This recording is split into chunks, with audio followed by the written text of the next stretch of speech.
La aventura del fabricante de colores retirado. Sherlock Holmes estaba aquella mañana de humor melancólico y filosófico. Su naturaleza, siempre despierta y práctica, se hallaba sujeta a esta clase de reacciones. ¿Le vio usted a ese hombre?, me preguntó. ¿Se refiere al anciano que acaba de salir? A ese mismo. Sí, me crucé con él en la puerta. ¿Qué impresión le produjo? ¿La de un hombre patético, fútil, vencido? Exactamente, Watson. Patético y fútil. Pero, ¿no es la vida una cosa patética y fútil? ¿No es su historia un microcosmos de la historia toda? Alcanzamos, apresamos, ¿y qué queda al final a nuestras manos? Una sombra. O peor aún que una sombra, el dolor. ¿Y ese hombre es cliente suyo? Sí, me imagino que puedo darle ese calificativo. Me lo han enviado de Scotland Yard, de la misma manera que los médicos envían a veces a sus enfermos incurables a un curandero. Dicen que ellos ya nada pueden hacer y que ocurra lo que ocurra, no es posible que el enfermo se encuentre peor. ¿Y qué le pasa a ese? Holmes echó mano a una tarjeta bastante grasienta que había encima de la mesa. Josiah Amberley. Dice que es el socio más reciente de la firma Brickfall y Amberley, fabricante de materiales artísticos.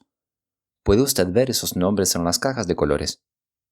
Reunió su patrimonio, se retiró de los negocios a la edad de 61 años, compró una casa en Lewisham y se asentó allí para descansar después de una vida de incesante ajetreo. Cualquiera pensaría que de ese modo tenía el porvenir tolerablemente seguro. En efecto.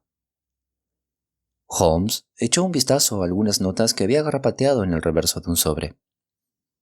Se retiró del negocio el año 1896, Watson. A principios de 1897 se casó con una mujer 20 años más joven que él, y además bien parecida, si la fotografía no le favorece. Una renta suficiente para vivir con desahogo, una mujer, ninguna obligación de trabajar, todo ello parecía brindar un camino recto a su vida. Y, sin embargo, se convierte en menos de 2 años en un pobre ser vencido y miserable, tanto para el más vencido y miserable que repta bajo el sol. Pero, ¿qué ha ocurrido? La historia de siempre, Watson. Un amigo desleal y una mujer casquivana. Según parece, Amberley tiene una afición en la vida, el ajedrez. En Lewisham vive un médico joven que es también aficionado a jugar al ajedrez.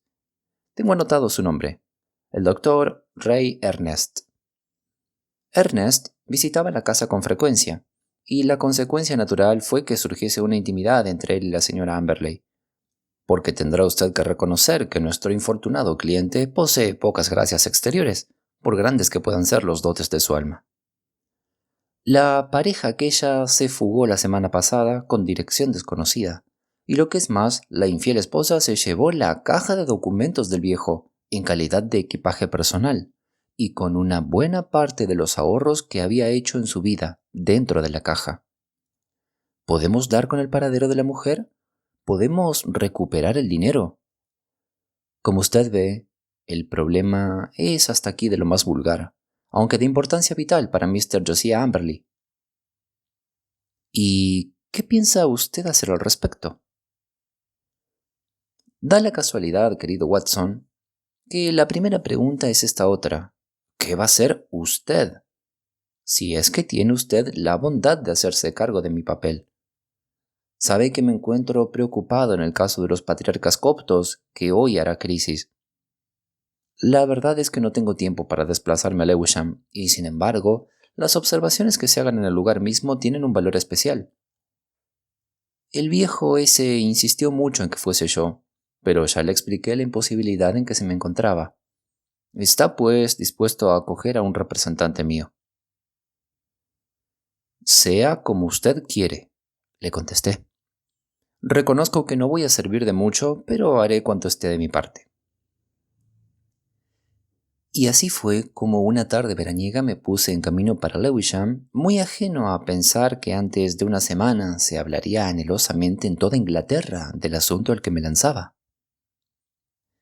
Era ya tarde aquella noche cuando regresé a Baker Street y rendí cuenta de mi misión.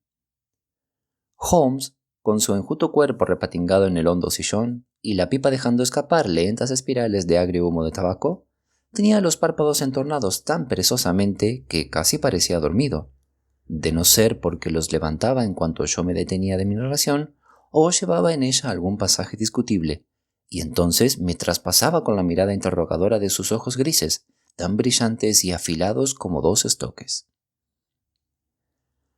La casa de Mr. Josiah Amberley se llama El Refugio, dije yo. Creo que le interesaría a Holmes. Se parece a uno de esos patricios pobres que se ven obligados a alternar con sus inferiores. Ya conoce usted las características de ese barrio: las monótonas calles de ladrillo, las fatigosas carreteras suburbanas. En mismo medio de todo eso, una islita de la cultura y comodidad de antaño. Esa antigua casa, rodeada de un elevado muro, bañado por el sol, moteado de líquenes y coronado de musgo, la clase de muro que... Suprima poesía, Watson, dijo Holmes con severidad. Anoto, un muro alto de ladrillo. Exactamente. Yo no habría sabido cuál de aquellas casas era el refugio, de no habérselo preguntado a un ocioso que estaba fumando en la calle. Tengo razón para mencionarle a este individuo. Era alto, moreno, de grandes bigotes y apariencia de militar. Contestó a mi pregunta con un movimiento de cabeza y me dirigió una mirada curiosamente interrogadora, de la que me acordé algo más tarde. Apenas traspasé la puerta exterior, vi a Mr. Amberley, que avanzaba por el camino de carruajes. Esta mañana, cuando estuvo aquí, solo pude echarle una ojeada, y aún con eso me produjo la impresión de un individuo raro. Pero cuando le vi a plena luz del día, su aspecto me resultó todavía más anormal. Como comprenderá, Watson, yo he estudiado a ese hombre ya, pero me agradaría conocer la impresión que a usted le produjo, dijo Holmes. La que me dio fue la de un hombre doblado por la preocupación. Tiene la espalda encorvada, como si llevase sobre ella un gran peso. Pero no es, como me imaginé al principio, una poca cosa de hombre, ya que sus hombros y su pecho son los de un gigante, aunque su cuerpo se vaya usando hacia abajo hasta terminar en sanguil largo. El zapato izquierdo con arrugas, el derecho liso. No me fijé en ese detalle. Usted no, pero yo ya descubrí que tenía un miembro artificial. Prosiga. Me sorprendieron los mechones blancuzcos de cabello gris que le salían por debajo del sombrero de paja, la expresión violenta, vehemente de su cara y lo fuertemente acusado de los rasgos de ésta. Muy bien, Watson. ¿Y qué dijo? Empezó a soltarme la historia de sus agravios. Fuimos caminando por el jardín y, como es natural, yo me fijé en todo. Nunca he visto finca peor cuidada. Las plantas del jardín estaban todas crecidas y altas, dándome la impresión del total abandono en que se las había dejado para que siguiesen las tendencias de la naturaleza, más bien que las del arte. No comprendo cómo una mujer que se respeta ha podido tolerar semejante estado de cosas. También la casa estaba en el último grado de desaseo, pero por lo visto aquel pobre hombre se daba cuenta de ello e intentaba remediarlo. Lo digo porque en el centro del vestíbulo se veía un gran tarro de pintura verde, y en él, por su parte, empuñaba en la mano izquierda una gruesa brocha. Había estado pintando la obra de madera. Me introdujo en la sucia habitación reservada y charlamos largo y tendido. Como es natural, le desilusionó el que usted no hubiese ido y dijo: «No me esperaba, claro está, que un individuo tan humilde como yo, especialmente después de las graves pérdidas financieras que acabo de sufrir, lograse que un hombre tan célebre como Mr. Sherlock Holmes le dedicase toda su atención». Le di la seguridad de que para nada había intervenido en eso su situación financiera, y él me contestó: «Sí, ya sé que ese señor se dedica al arte por el arte, pero quizá hubiese encontrado aquí algo digno de estudio, aunque solo se fijase en el lado artístico del crimen». ¿Cómo es la naturaleza humana, doctor Watson? Y qué negra ingratitud la que se descubre en este caso. ¿Cuándo le negué yo a ella nada de lo que me pidió? ¿Cuándo hubo una mujer tan mimada? En cuanto a ese joven, le traté como si hubiese sido un hijo mío. Entraba y salía por mi casa como si hubiese estado en la suya. Y, sin embargo, vea el trato que me han dado. Es un mundo espantoso el nuestro, doctor Watson. Un mundo espantoso. Esa fue su cantinela durante 1 hora o más. Según parece, no abrigaba ninguna sospecha de aquella intriga amorosa. El matrimonio vivía solo en la casa, salvo una mujer que va todas las tardes a las 6 y se retira una vez terminado su trabajo. En la noche en cuestión, el anciano Amberley, deseando obsequiar a su esposa, había sacado 2 asientos de paraíso para el teatro de Haymarket. A última hora, la mujer se quedó de dolor de cabeza y se negó a ir. Amberley marchó solo. No parece haber dudas a este respecto, porque él me enseñó el billete para su esposa. «Esto que me dice es notable, muy notable», dijo Holmes, que parecía ir tomando cada vez mayor interés en el caso. «Prosiga, por favor, Watson. Su relato me está resultando muy digno de interés. ¿Examinó usted con sus propios ojos aquel billete? ¿No tomó por casualidad el número de asiento?» «Pues da la casualidad de que lo tomé», le contesté yo con algo de orgullo. Se me quedó en la memoria, porque daba también la casualidad de que el número que yo tenía en la escuela era el 31. Magnífico, Watson.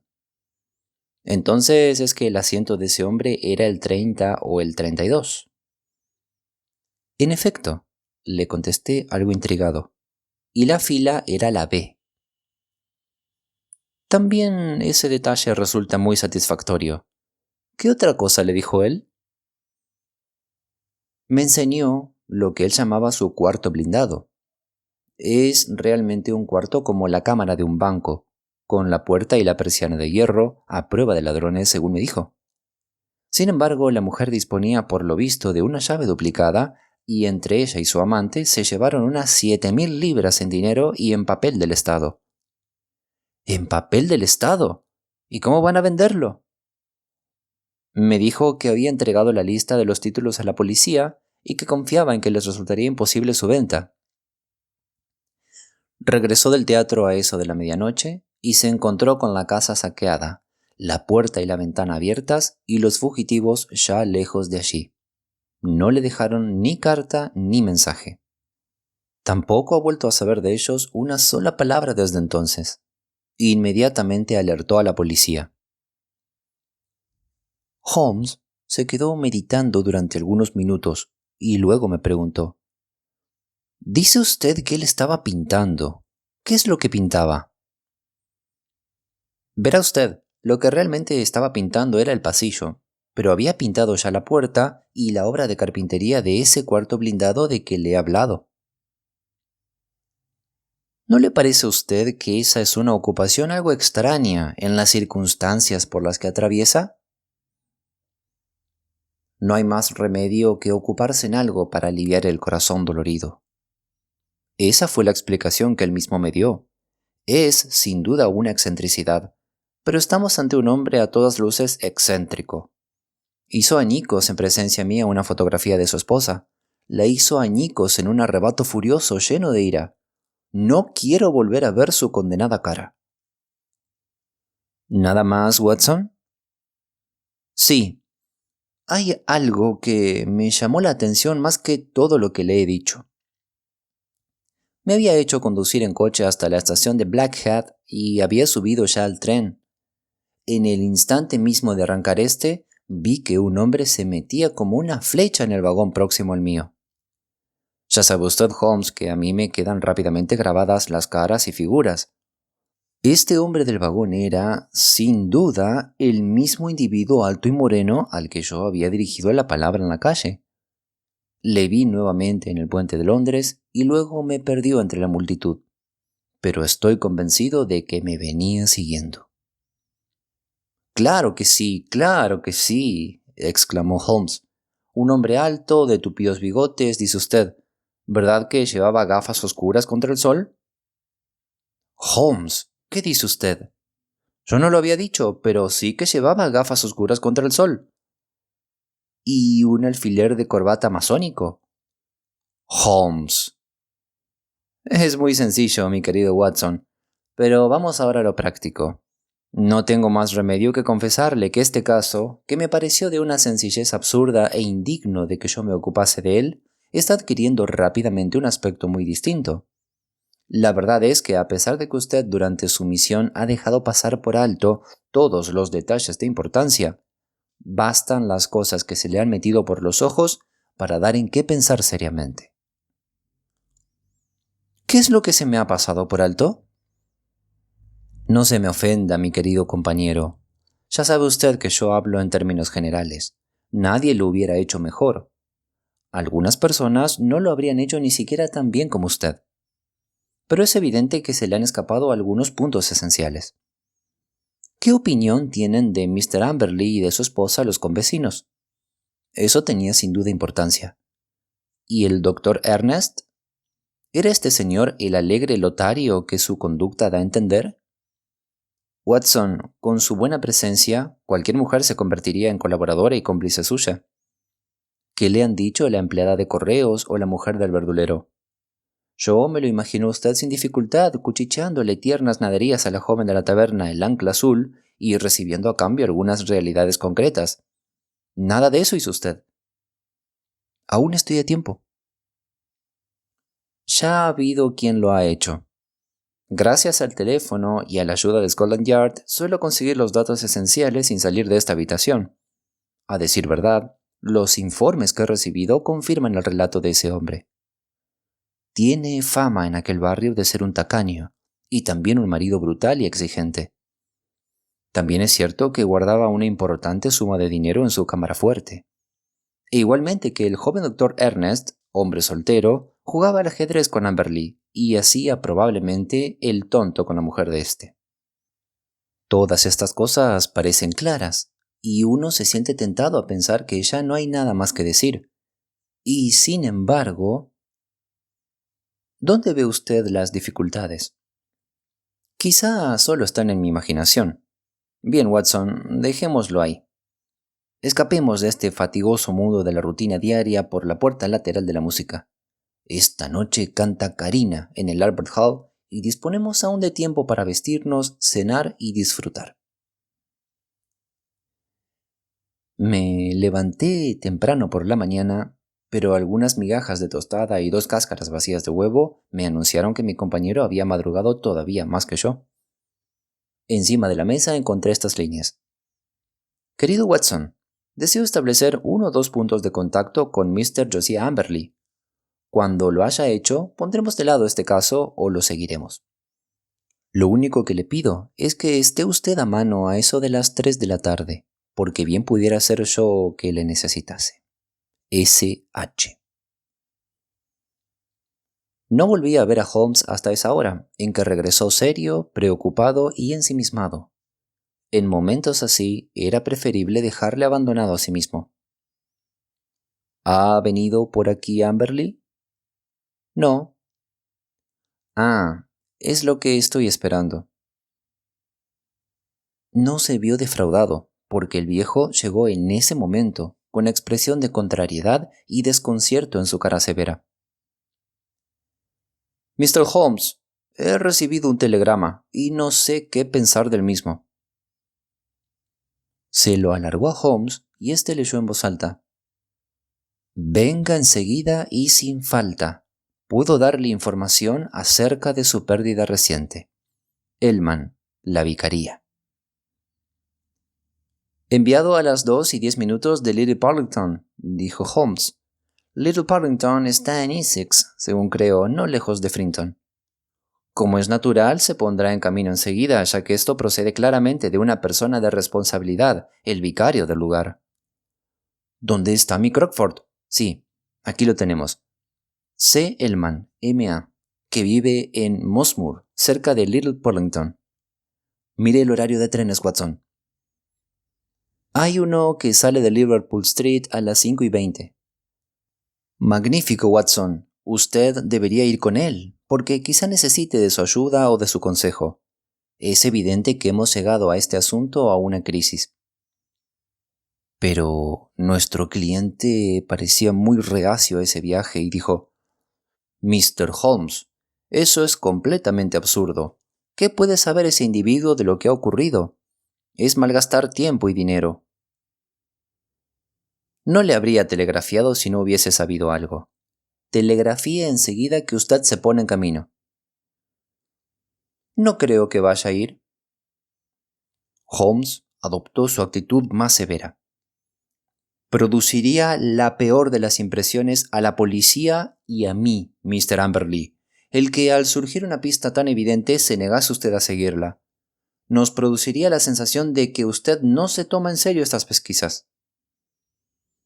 Nuestro cliente pareció horrorizado ante aquella perspectiva y dijo: «Desde luego que iré, si usted mira las cosas de esa manera. Así, a primera vista resulta absurdo el suponer que este cura sepa nada, pero si usted cree...» «Creo, en efecto», contestó Holmes con énfasis, y de ese modo nos vimos lanzados a nuestra excursión. Holmes me llamó aparte antes de que saliéramos de la habitación y me dio unas frases de consejo que demostraban que le parecía aquel un asunto de importancia. «Haga usted lo que hiciere, cuide sobre todo de que ese hombre salga de viaje», me dijo. «Si él se apartase de usted o regresase, vaya usted hasta la oficina de teléfonos más próxima y envíeme un telefonema que diga simplemente fugado.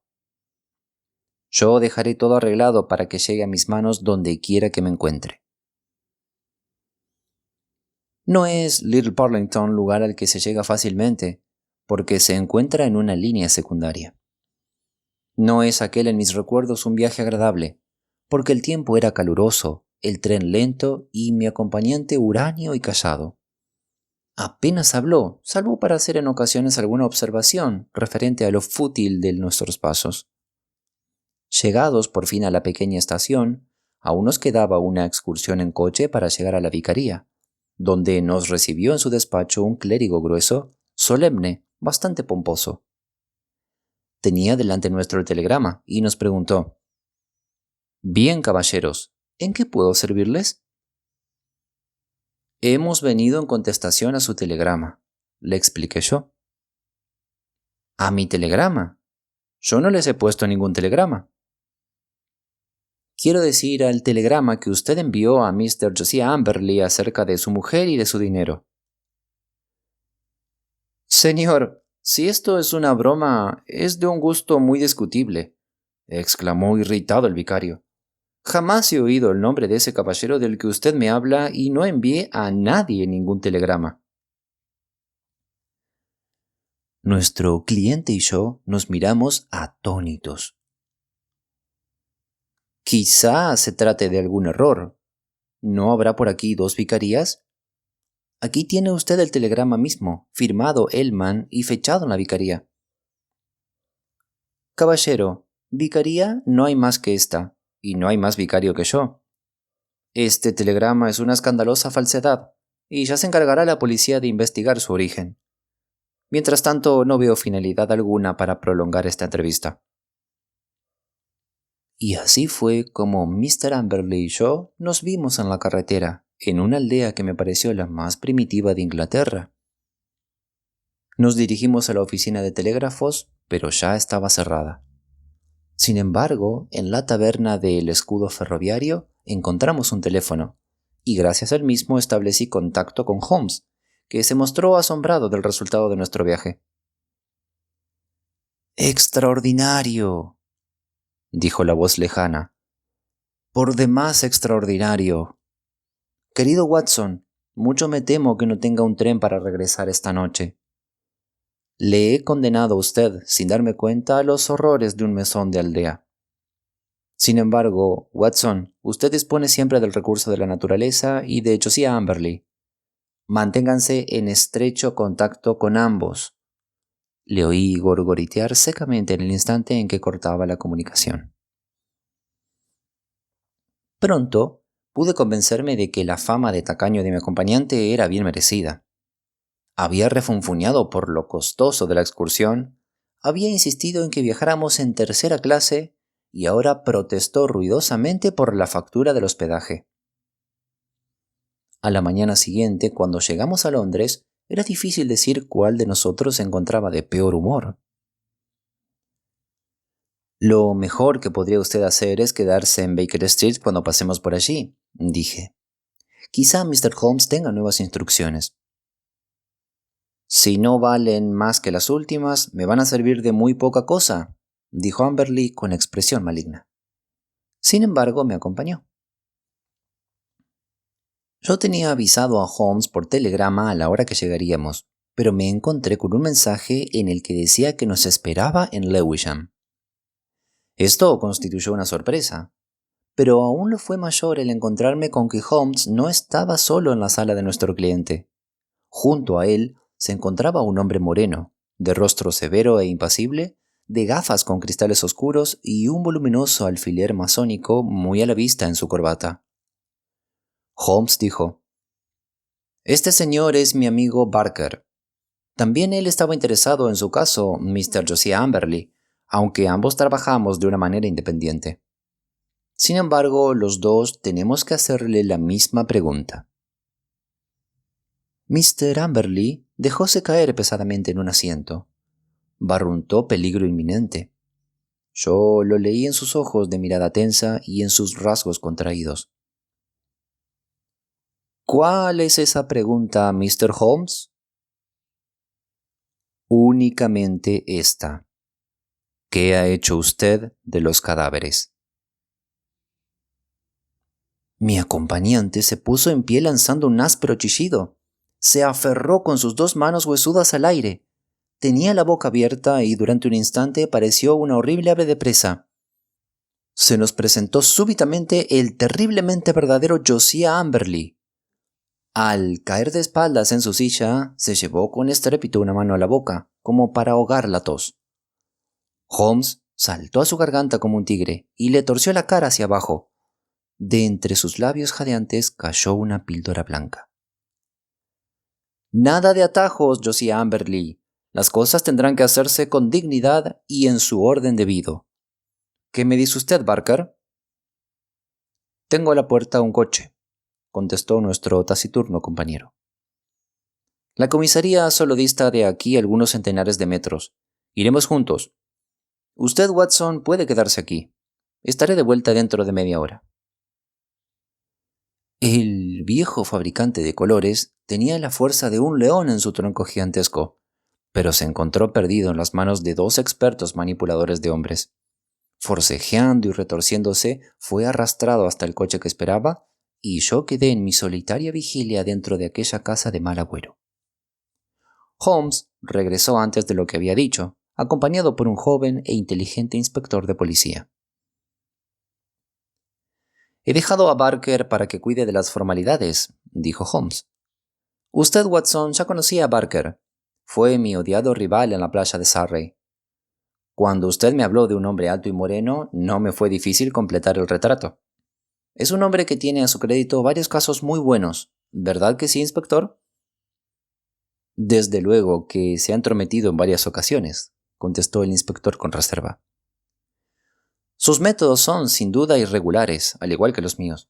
Pero ya sabe usted que hay ocasiones en que los irregulares resultan útiles. Usted, por ejemplo, con su obligada advertencia de que cualquier cosa que declare podrá ser empleada en contra suya, no habría logrado, valiéndose de un farol, que ese granuja hiciese lo que virtualmente constituye una confesión. Quizá no. Sin embargo, Mr. Holmes, conseguimos salirnos con la nuestra. No se imagine que nosotros no habíamos formado ya criterio acerca de este caso y que no habríamos echado el guante a nuestro hombre. Ya perdonará que nos mostremos resentidos cuando usted se mete de golpe, valiéndose de métodos que nosotros no podemos emplear y despojándonos de ese modo de la fama que nos pertenece. No habrá tal despojo, Mackinnon. Le aseguro que de ahora en adelante yo desaparezco y que en cuanto a Barker no ha hecho otra cosa que lo que yo le he dicho. El inspector parecía considerablemente aliviado. «Mr. Holmes, esa conducta suya es espléndida. A usted han de importarle poco las alabanzas o las censuras, pero el caso nuestro es muy diferente cuando los periódicos empiezan a hacer preguntas». «De acuerdo. Puede estar seguro de que en esta ocasión le harán preguntas, de modo que no estaría de más el que tuviese preparadas las respuestas. ¿Qué va usted a decir, por ejemplo, si un informador inteligente y activo le pregunta cuáles fueron concretamente los detalles que despertaron sus sospechas y que por último se convirtieron en absoluto convencimiento de la verdad de los hechos? El inspector pareció desconcertado. Mr. Holmes, yo creo que hasta ahora no tenemos ninguno de esos hechos concretos. Usted dice que el preso, en presencia de 3 testigos, hizo algo que equivale a una confesión, intentando suicidarse, porque había asesinado a su esposa y al amante de ésta. ¿Qué otros hechos tiene usted? ¿Dio orden ya de que se registre la casa? Están a punto de llegar con ese objeto 3 agentes de policía. Pues en este caso no tardará usted en disponer del más evidente de todos los hechos. No es posible que los cadáveres estén lejos de aquí. Busque en las bodegas y en el jardín. No debe ser tarea larga la de excavar los lugares probables. Esta casa es más antigua que la instalación del agua corriente. Debe pues de haber en alguna parte un pozo que ya no se emplea. Pruebe en él su suerte. Pero, ¿cómo lo averiguó usted y de qué manera se cometió el crimen? Le enseñaré primero de qué manera se cometió y después le daré la explicación que usted se merece, y que se merece todavía más este amigo mío que la espera desde hace mucho y que ha sido de un valor inapreciable durante todo el caso. Pero quiero empezar por hacerle ver la mentalidad de este hombre. Es una mentalidad muy fuera de lo corriente, tanto que yo creo que es más probable que vaya a parar a Broadmoor que al patíbulo. Posee el más alto grado la clase de inteligencia que uno supone en el temperamento italiano medieval, más bien que un hombre de la Inglaterra moderna. Es un tacaño miserable que traía a su mujer tan a mal traer con sus procedimientos ruines que era por ello presa fácil de cualquier aventurero. Este se presentó en la persona del doctor que jugaba al ajedrez. Amberley sobresalía en este juego. Fíjese, Watson, en que ese es un indicio de una inteligencia maquinadora. Como todos los ávaros, era hombre celoso, y sus celos tocáronse en manía frenética. Con razón o sin ella, sospechó una intriga amorosa, decidió vengarse y lo planeó con tremenda habilidad. ¡Venga! Holmes nos llevó por un pasillo con la misma seguridad de que si hubiese vivido en la casa, y se detuvo delante de la puerta abierta de la cámara fuerte. ¡Puf! ¡Qué antipático olor de pintura!, exclamó el inspector. Esta fue nuestra primera pista, dijo Holmes. Puede agradecérsela a la observación del Dr. Watson, aunque éste no supo sacar la consecuencia. Fui yo quien puso el pie en el rastro.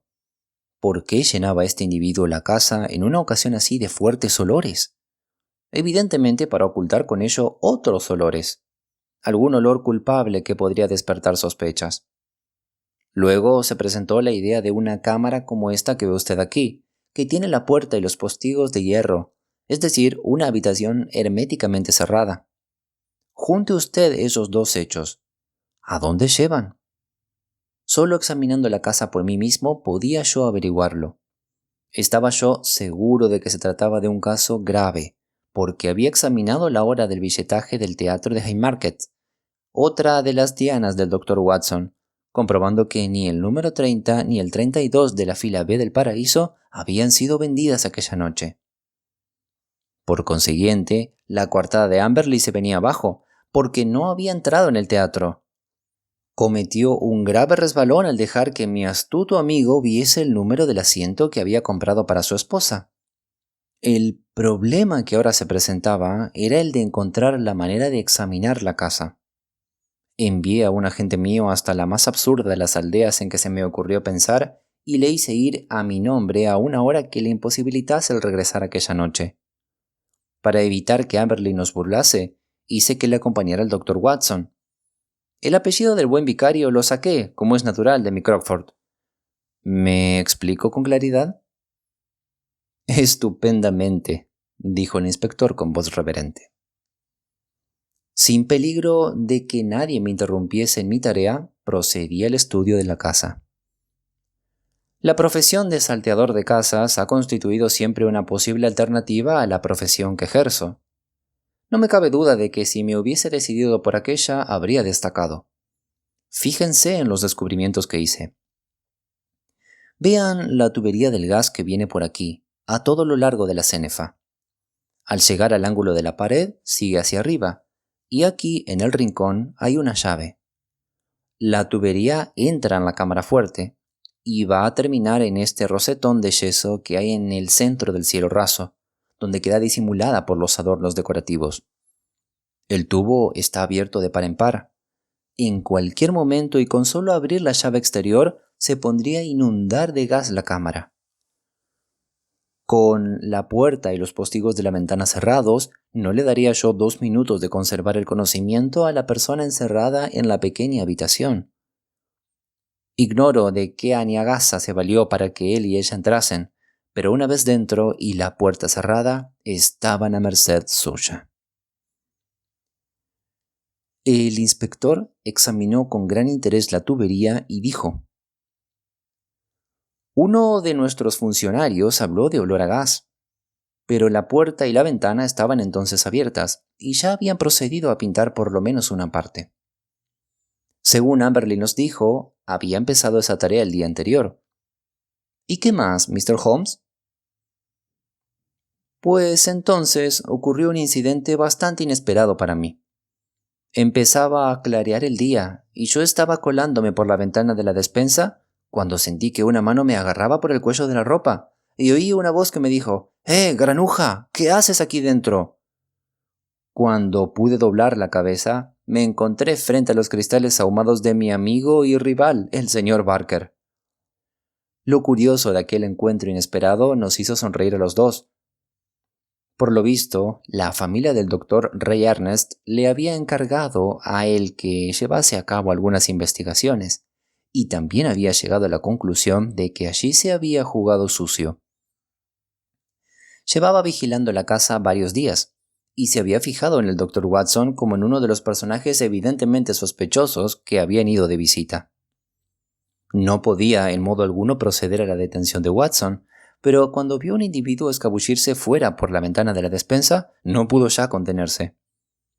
Le expliqué cómo estaban las cosas y proseguimos juntos las investigaciones. ¿Por qué con él sí y con nosotros no? Porque pensaba ya someter a Amberley a esa pequeña prueba que tan admirablemente ha resultado. Temí que quizás ustedes no quisiesen llevar las cosas tan adelante. El inspector se sonrió. En efecto, quizá no hubiésemos querido. De modo, Mr. Holmes, que tengo su palabra de que usted se hace desde este momento a un lado y nos entrega el resultado de sus investigaciones. Así lo he hecho siempre. Bien, se lo agradezco en nombre del cuerpo. Tal como usted lo ha explicado, el caso se presenta claro, y no creo que haya una gran dificultad para dar con los cadáveres. Y ahora le voy a mostrar una pequeña prueba algo macabra, dijo Holmes. Estoy seguro de que ni el mismo Amberley se fijó nunca en ella. Si quiere usted conseguir buenos resultados, inspector, colóquese siempre en el lugar de los demás y piense lo que usted haría en su caso. Exige imaginación, pero compensa siempre. Pues bien, supongamos que usted se viese encerrado en esta pequeña habitación, que solo le quedan 2 minutos de vida, y quisiese quedar a mano con el criminal, que probablemente estaba en ese instante mofándose desde usted desde el otro lado de la puerta. ¿Qué haría usted? Escribiría un mensaje. Exactamente. Querría usted informar a los demás de cómo moría. De nada le serviría escribir en un papel porque él lo descubriría. Pero si escribiese usted en la pared, quizá lo viese alguien. Y ahora, vean ustedes aquí. Encima mismo del zócalo hay algo escrito con lápiz de tinta encarnada. Nos has... y nada más. ¿Y qué saca usted en consecuencia? El escrito está a 30 centímetros de altura del suelo. Cuando lo escribió, el pobre hombre estaba caído en el suelo y moribundo. Perdió el sentido antes de que pudiera terminar la frase. Sí, él quería escribir: nos asesina. Así lo veo yo. Y si ustedes encuentran encima del cadáver un lápiz de tin, puede usted estar seguro de que lo buscaremos. Pero, ¿y los valores? Es evidente que no hubo tal robo. Y él, eso sí, poseía esos valores. Lo hemos comprobado. Tenga la seguridad de que los tiene ocultos en lugar seguro. Cuando toda la historia de la fuga hubiese pasado al olvido, él los habría descubierto de pronto, bien anunciando que la pareja culpable se había arrepentido y le había devuelto el botín o que lo había perdido. Veo que usted ha encontrado respuesta a todas las dificultades, dijo el inspector. Desde luego, a nosotros tenía que venir para darnos parte, pero no me explico el que se haya dirigido tan bien a usted. Un puro refinamiento, contestó Holmes. Tenía conciencia de su habilidad y estaba tan seguro de sí mismo que creía estar a salvo de todos.